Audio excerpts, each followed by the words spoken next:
Maybe ilang beses mo na rin 'tong sinubukang iwasan or pigilan, pero for some reason, you always ended up turning your head to the past, okay?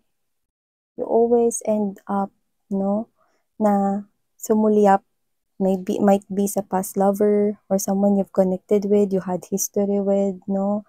For some reason, this is you, okay? Yung iba puwedeng takot kayo sa kung ano yung puwedeng meron 'pag nagpatuloy kayo 'no, with that moon in this energy 'no. Parang takot kayo na there's something here unknown na wala kang kasiguraduhan 'no, kung magpapatuloy kang umalis diyan sa connection na 'yan. So, I'm picking up that this is you. You could be having here difficult time or is something here challenging for you to really move on from this past lover right here. If that is you, I know your feelings are all valid, but I think you need to make a decision here, sweetheart. Two of Wands energy.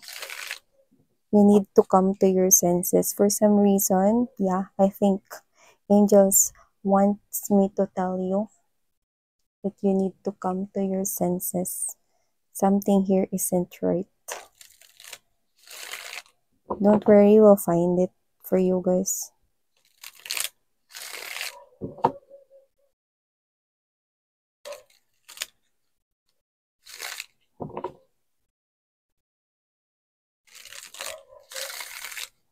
Okay.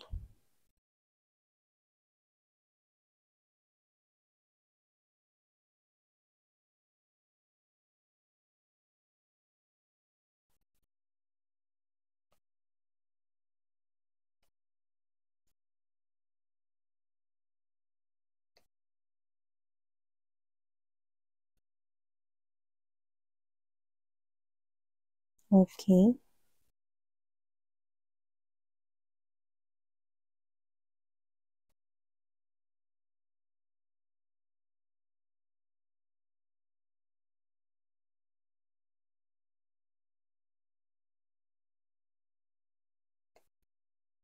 Oh,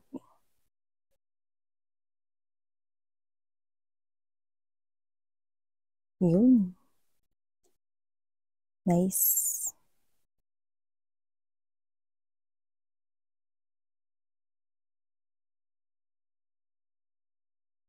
Hey there mga my loves collective! Thank you so much for being here din sa channel na ito. At kung interested pa kayo, meron pa tayong other channels no, dyan sa description box. No, andyan ang mga links. No? Hi and hello there new subscribers. By the way, my name is Yan. Welcome, welcome. At sa returning subscribers, thank you so much for the warm love and supportang binibigay niyo po sa akin. So dito, mga babes, wala tayong gender, babae, lalaki, LGBT, lahat kayo welcome. You can flip roles if you want. You can do that.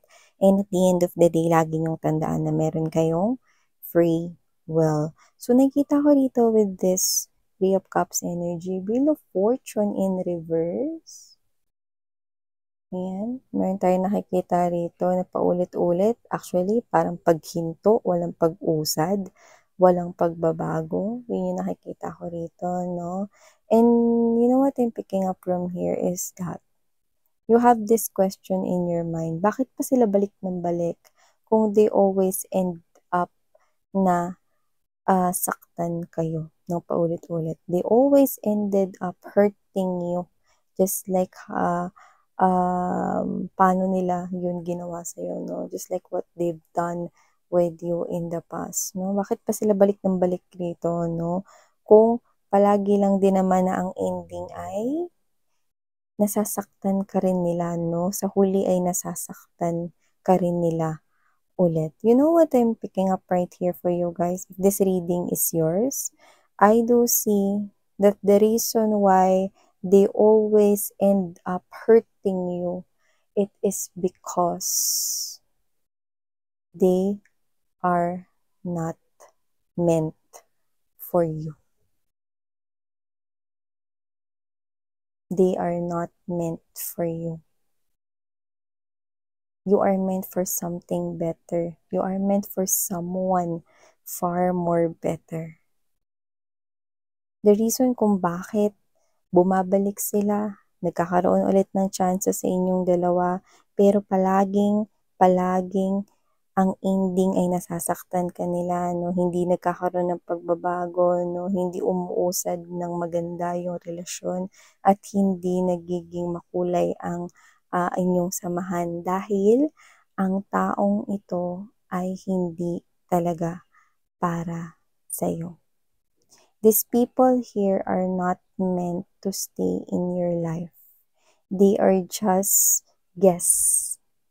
Kumbaga sa mga variety shows, kumbaga sa mga sitcom, no, isa lamang siya ritong guest na dadaan lamang sa buhay mo.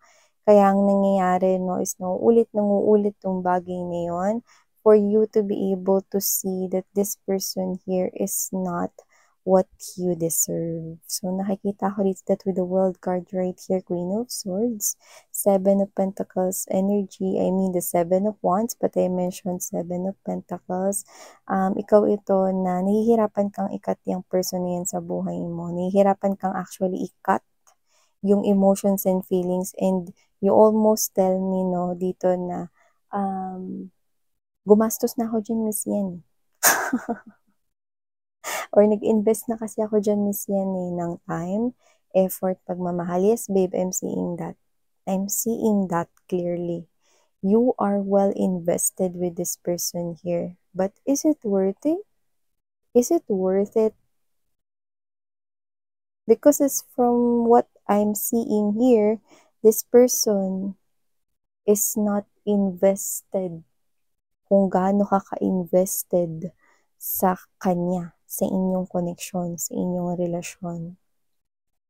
Universe right here wants to show you, okay? Kasi ito, alam mo, life is is choices right here, no? Daming choices right here, no? At ang tao, human beings, no, gumagawa ng mga choices nila. Ikaw ang nagdesisyon, no? So, your decision here is to take back this person here.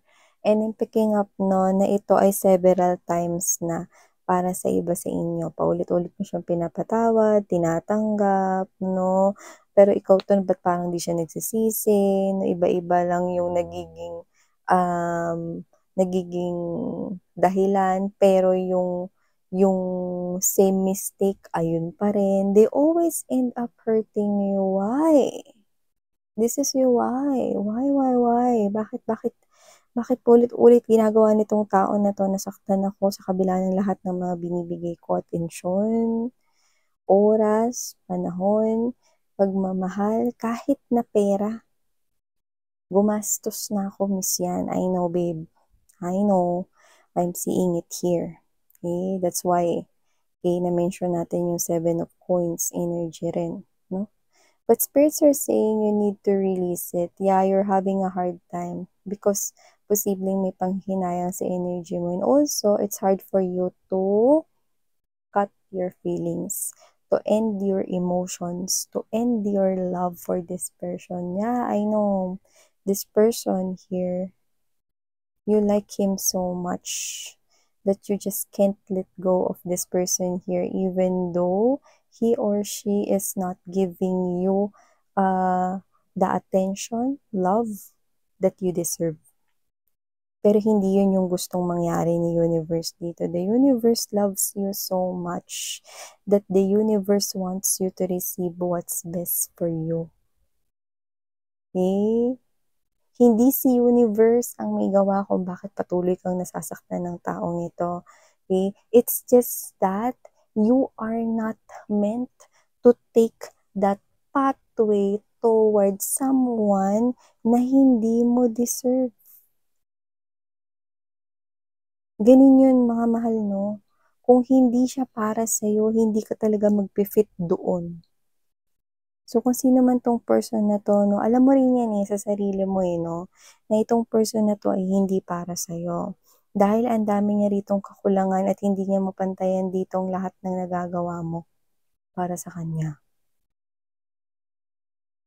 And this person here is only a guest in your life.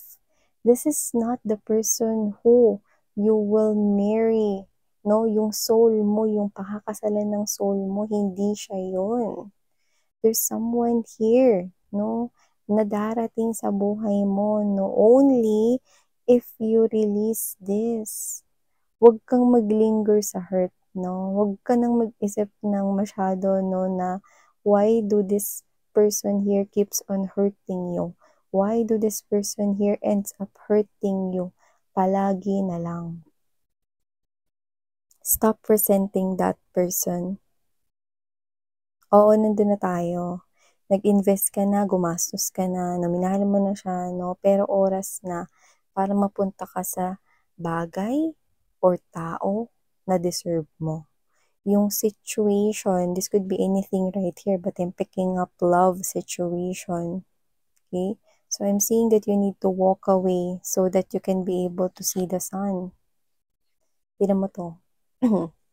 Lahat ng cups ay nakatayo sa mesa.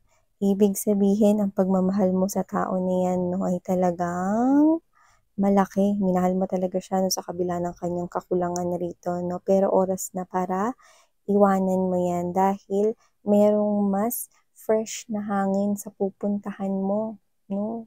Mas marami rito na mga magaganda at makakapag-satisfied sa'yo ng mga bagay, no?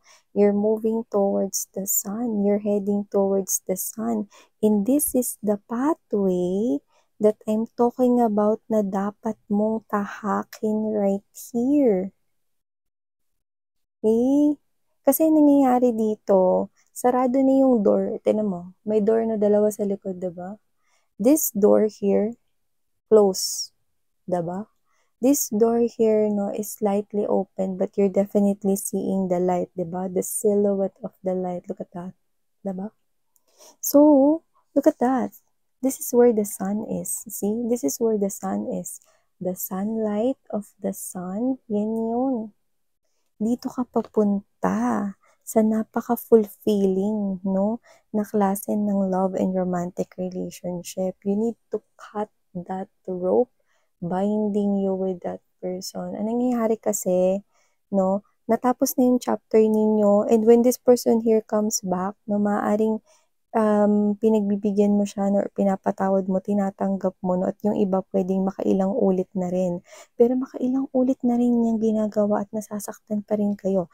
That person keeps on hurting and hurting and hurting you, and that is not what you deserve. You deserve to be happy here, sweetheart. You deserve here all of the beautiful feelings, no, and intentions right here of someone really deserving to be in your life. And that is the truth that you will definitely see right before your eyes. Isang kamanghamanghang pag-ibig ang papadating sa'yo. Yan ang katotohanan na dapat mong malaman, no?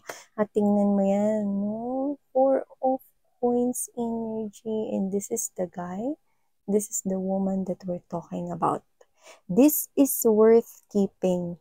Worth it ba ito, Miss Yan? Yung tatahakin kong bagong pag-ibig na yan ay super worth it ito, mahal.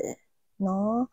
So, nakikita ko na kung sino man to, no, nasasalubong sa'yo kapag binitiwan mo, no, ang person na to na patuloy ka ritong sinasaktan. Sinasabi ko sa'yo that the sun is the happiness, the happiest energy in the tarot. So, nakikita ko magiging sobrang kontento at maligaya at masaya ang iyong puso, no? Dito sa bagong pag-ibig na nakaabang sa'yo, no? Tama na, no? Na ilang beses nang umalis yan, tama na, wag nang patuloyin yan. Ang sarado ay sarado na, no? May isa pang pintuan doon, babes, no? Kung saan may liwanag, no? At yun ay ang liwanag ng araw.